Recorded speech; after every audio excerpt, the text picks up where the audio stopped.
حضرت عبداللہ بن عباس رضی اللہ تعالیٰ فرماتے ہیں کہ آپ علیہ السلام نے ارشاد فرمایا کہ حضرت جبریل امین علیہ السلام سب جھنڈا لے کر اپنے تمام براتیوں کے ساتھ، تمام جماعتوں کے ساتھ، فرشتوں کے ساتھ زمین پر آتے گئے اور سب جھنڈا کعبے کی چھت پہ گاڑ دیتے گئے۔ اللہ رب العالمین نے جبریل امین کو 100 بازو عطا فرمائے۔ کتنے؟ 100 بازو عطا فرمائے۔ اور اس لیلۃ القدر کی رات کے اندر جبریل امین علیہ السلام 100 بازو نہیں بلکہ 2 بازو اپنے کھولتے گئے، 2 بازو کھولتے گئے۔ اب ان 2 بازوؤں کی لمبائی چوڑائی کا اندازہ لگائیں کتنی گئے۔ آپ علیہ السلام ارشاد فرماتے ہیں، آپ علیہ السلام ارشاد فرماتے ہیں کہ ان 2 بازوؤں کی لمبائی اور چوڑائی اتنی گئے کہ جب جبریل امین 2 بازو کھولیں گے تو مشرق اور مغرب سارا کور ہو جائے گا۔ 2 بازو مشرق اور مغرب میں پھیل جائیں گے، اتنے بڑے ان کے 2 بازو ہیں۔ یہ تو 2 بازو ہیں، اگر جبریل امین 100 بازو کے کھول دیں ذرا سوچو پھر کیا عالم ہوگا۔ یہ تو 2 بازو کھولے، مشرق اور مغرب سارے دونوں کور ہو گئے، اتنے بڑے بازو ہیں۔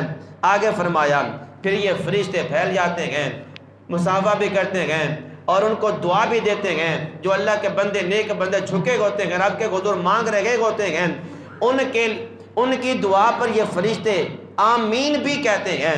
اب ذرا سوچیں، رات لیلۃ القدر کی ہو، مبارک رات ہو، بھلائیوں والی رات ہو، اللہ کا نیک بندہ اللہ کے حضور جھکا ہوا ہو اور مانگ رہا ہو، اور اس مانگت پر، اس دعا پر آمین کہنے والے کوئی اور نہیں، اللہ کے نوری فرشتے ہوں جو سپیشل اپنا آسمانوں سے زمین پر آمین کہنے کے لیے آئے ہوں۔ ذرا سوچیں کہ اس دعا کا مقام کتنا ہوگا، اس دعا کا مقام کتنا ہوگا۔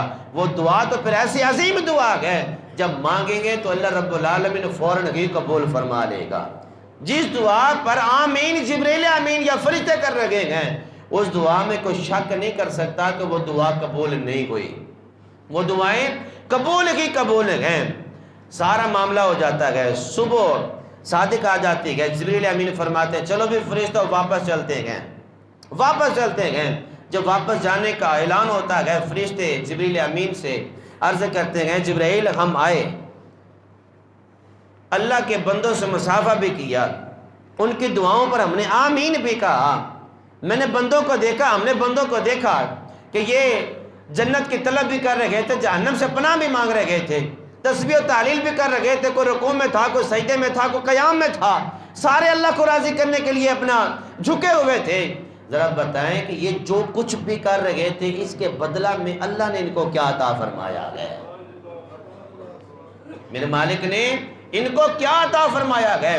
جبریل امین فرماتے ہیں جو بھی اللہ کے حضور جھکے ہوئے تھے نا، جو بھی جھکے ہوئے تھے، میرے مالک نے سبھی کو معاف فرما دیا گیا، سبھی کو معاف فرما دیا گیا۔ چند لوگ ہیں، چند لوگ ہیں، 4 لوگوں کی نشاندہی حضرت جبریل امین نے فرمائی۔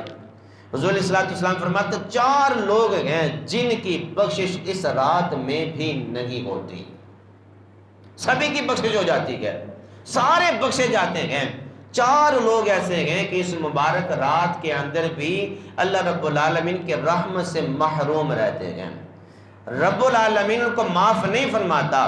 پہلا آدمی شراب پینے والا، شراب کا عادی، اللہ رب العالمین اس مبارک رات کے اندر اس کی بخشش و مغفرت نہیں کرتا۔ ہاں وہ توبہ کر لے تو اللہ رب العالمین کی ذات غفور الرحیم ہے، ان اللہ علی کل شیء قدیر کی ذات والی ہے، ہر چیز پہ قدرت رکھنے والی ذات ہے، وہ معاف کر دے گی۔ ہاں اس نے توبہ نہیں کی تو اس رات میں اس بندے کی بھی بخشش نہیں کی جاتی۔ دوسرا آدمی فرمایا والدین کا نافرمان آدمی، والدین کا نافرمان، والدین کا گستاخ آدمی، اس مبارک رات میں اس بندے کی بھی بخشش نہیں کی جاتی۔ ہاں توبہ کر لی اس رات کے آنے سے پہلے تو میرا مالک غفور الرحیم ہے، رحمان ہے، رحیم ہے، وہ معاف فرما دے گا۔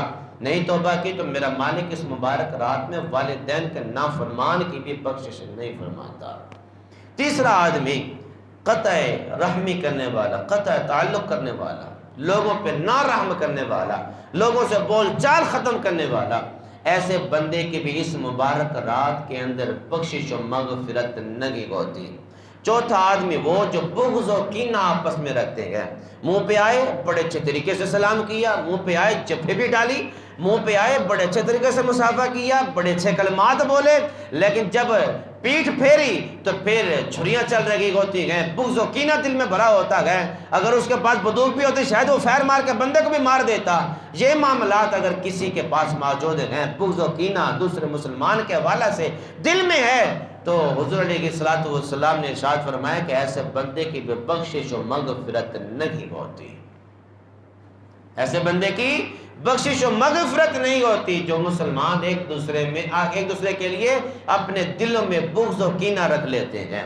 محبت اللہ کی رضا کے لیے کریں، محبت اللہ کی رضا کے لیے کریں۔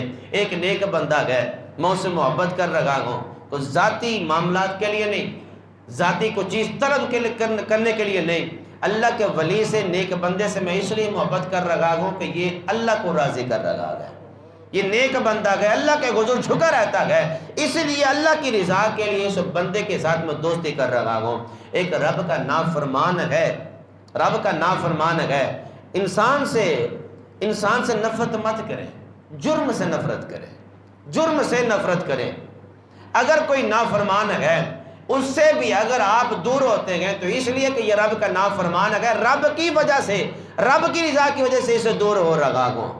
اگر محبت بھی رب کی رضا کے لیے ہوگی اور دشمنی بھی رب کی رضا کے لیے ہوگی تو ایسا بندہ کامیاب ہے، ایسا بندہ کامیاب ہے۔ ذاتیات پہ اگر معاملات آ جائیں تو پھر یہ حدیث آپ کے سامنے ہے کہ اگر بغض و کینہ دلوں کے اندر موجود ہو تو پھر ایسے بندے کی بخشش و مغفرت اس مبارک رات میں نہیں کی جاتی۔